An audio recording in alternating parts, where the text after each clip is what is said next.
तरुवर सरोवर संत जन चौथा वर्षे में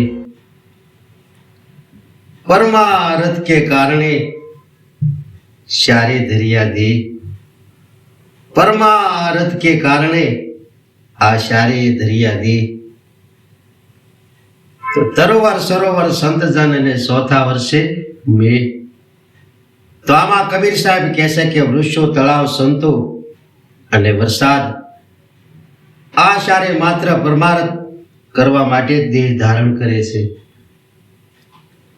કારણ કે તેમને પોતાનો કોઈ વ્યક્તિગત સ્વાર્થ હોતો નથી, એટલે તે પરમાર્થી કહેવાય છે। આમ સમજાવતા કબીર સાહેબ સંતોના જીવનનો મહિમા બતાવવા માટે બાકીના 3 ઉદાહરણો આપી અને કહે છે કે એમાં પહેલું ઉદાહરણ કે તરુવરનું છે। તો તરુવર એટલે વૃક્ષો, તો કહેવાય છે કે વૃક્ષો જે ઊભા હોય તેમને પૂછવામાં આવે કે તમારે શું જોઈએ છે, તો એવો પ્રશ્ન કે કોઈ વૃક્ષોને પૂછે તો વૃક્ષોમાંથી કે એક જ જવાબ નીકળે કે અમારે કશું જોતું નથી,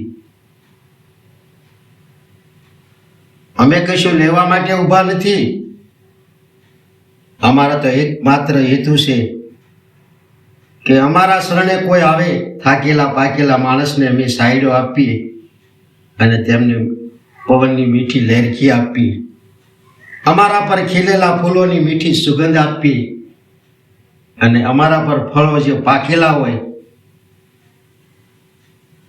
તે અમે પોતે ખાતા નથી, પણ હજારો પક્ષીઓ અને બીજા જીવ જંતુઓ ખાય છે અને તેમના પેટ ભરે છે, ત્યારે તેમના અંતરમાંથી કે જે આશીર્વાદ મળે છે ત્યારે અમે એવા ધન્ય ધન્ય થઈ જઈએ છીએ, કારણ કે અમારું જીવન જ એવા પરમાર્થ માટે છે, કારણ કે અમે ચૂકાઈ જઈએ તોય પણ અમે બળતણના કામમાં આવીએ છીએ,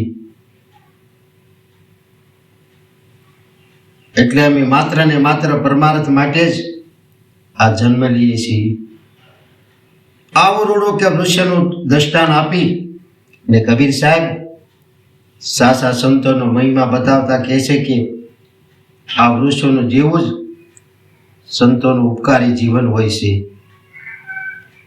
એટલે તેઓ સત્ય કર્મ કરે સદા સુપ રહે, ભલે સાવ મિલે આ ધૂપ રહે, સદા રહે મસ્ત ફકીરી મેં।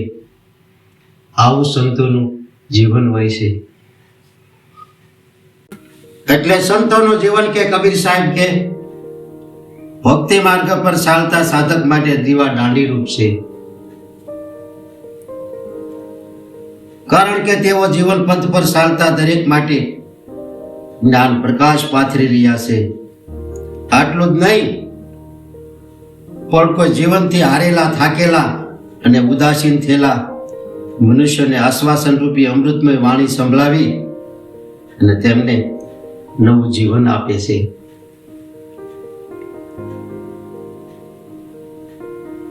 અને સંતો પોતે કે ભજન રૂપી કમાણી કરી પોતે રલેલા ફળ પોતે ખાતા નથી, પણ લોકોને ખવડાવે છે। તેથી સંતો દ્વારા હજારો અનક્ષેત્રો સદાવ્રતો વગેરે અનેક પ્રકારની સેવાકી અને પરમાર્થી પ્રવૃત્તિઓ ચાલતી આવે છે। આમ સમજાવતા કબીર સાહેબ કે બીજું ઉદાહરણ કે સરોવરનું એવું સુંદર આપી અને સમજાવે છે અને કહે છે કે જેમ ચોમાહામાં કે પાણીથી ભરેલું એવું સુંદર સરોવર હોય, એ સરોવર કે પોતે પાણી પીતું નથી, પણ કેવા હજારો તરસ્યા જીવોને પાણી પીવડાવતી અને પોતે કે ધન્યતા અનુભવે છે। આવી જ રીતે કે સંતો એવા ભૂખ્યા તરસ્યા અથવા કે અનેક પ્રકારથી કે એવા દુઃખી જીવાત્માઓને કે આશરો આપી અને તેમને શાંતિ આપતા હોય છે।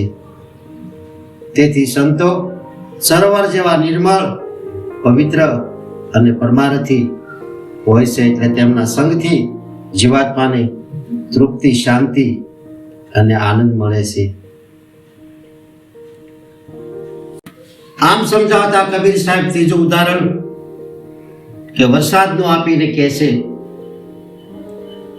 કે વરસાદ જેમ વરસે છે, વાદળોને કોણ ખેંચી લાવે છે, કરોડો ટન પાણી કે ધરતી ઉપર વરસાવી અને સૂકી ધરતીને એવી હરિયાળી લીલી સમ બનાવે છે. તેમાંથી ઢોરો માટે ઘાસચારો અને મનુષ્ય માટે અનાજ વગેરે ઉત્પન્ન થાય છે. તેથી સૌનું જીવન ચાલે છે. આવી જ રીતે કે સંતો પણ એવા જ્ઞાન, ભક્તિ ને સત્સંગથી કે દૂર દૂરથી ખેંચી અને એવા જિજ્ઞાસુ પ્રેમી આત્માઓને જ્ઞાન, ભક્તિ આપી અને તેમની ભવની એ ભૂખને ભાંગે છે. આવા સંતો પરમારથી છે. કેમ કે પરમારથી સંતો કે ભક્તો પર ધોધમાર વરસાદ વરસાવે છે. તેથી ભક્તોની કે કાયારૂપી ખેતરમાં નવા નવા પુણ્યનો પાક ઉગી નીકળે છે. તેનાથી લોકોનું જીવન મળે છે. આવી રીતે કે સંતોને વરસાદ જેવા પરોપકારી ગણ્યા છે. કેમ કે જે સંતોના જીવનમાંથી સહજ રીતે કે પરમારથની વૃત્તિઓ વહેતી હોય તે જ ખરા સંતો કહેવાય છે. કારણ કે સંતોની દ્રષ્ટિમાં દેહભાવ ન હોય, એટલે સંતોની સાયામાં શીતળતા હોય, તેમાં ઉદ્રતા ન હોય, એટલે એવા સંતોમાં અમીનું ઝરણું વહેતું હોય. એટલે જ્યાં જ્યાં એવા કે સંતોનો વાસ હોય ત્યાં કે સધળા તીર્થોનો વાસ હોય છે. એટલે જ કબીર સાહેબ જેવા મહાપુરુષો અને અનુભવી મહાપુરુષો કહે છે કે આ જગત તીર્થ વહેતી ગંગા સંત બડા હિતકારી, જ્યાં જ્યાં જાય ત્યાં જ્ઞાન ગંગાથી કરે સુખકારી. જ્યાં જ્યાં જાય ત્યાં જ્ઞાન ગંગાથી સંતો કરે સુખકારી. કેમ કે સંતોના દર્શન એવા પાવનકારી છે. કારણ કે સંતો જંગમ તીર્થ રૂપ, એટલે કે હાલતું ચાલતું એ તીર્થ છે. તે આત્મા પરમાત્માના તીર્થોમાં સ્નાન કરી અને લોકો પરમેશ્વર તરફ સુખ તરફ લઈ જાય છે. એટલે સંતોનું સેવન કે તીર્થ કરતા શ્રેષ્ઠ છે. કારણ કે તીર્થ સેવન તો કાળાત્ય ફળ આપે છે, જ્યારે સંતોના કે સમાગમ અને સહવાસથી તો તત્કાળ ફળદાયી થાય છે. કારણ કે એ સહવાસ ચેતનવંત છે. એટલે વાલ્મીકી લૂંટારામાંથી કે વાલ્મીકી ઋષિ એવા નારદજી જેવા સંતના સમાગમથી થઈ ગયા છે.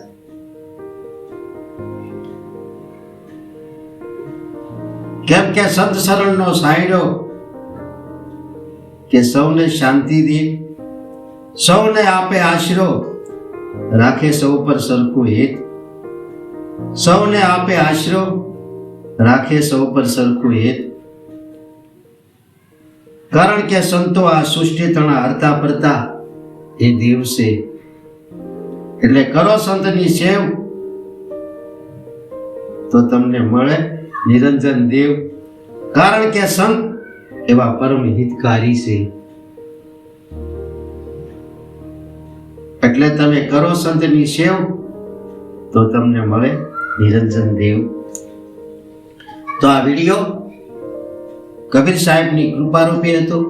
જો આ વિડીયો પસંદ પડે અને સારો લાગે તો લાઈક કરો, આ ચેનલને સબસ્ક્રાઇબ કરો અને શેર કરો. એટલે હસતા રહો, ખુશ રહો અને આનંદિત રહો.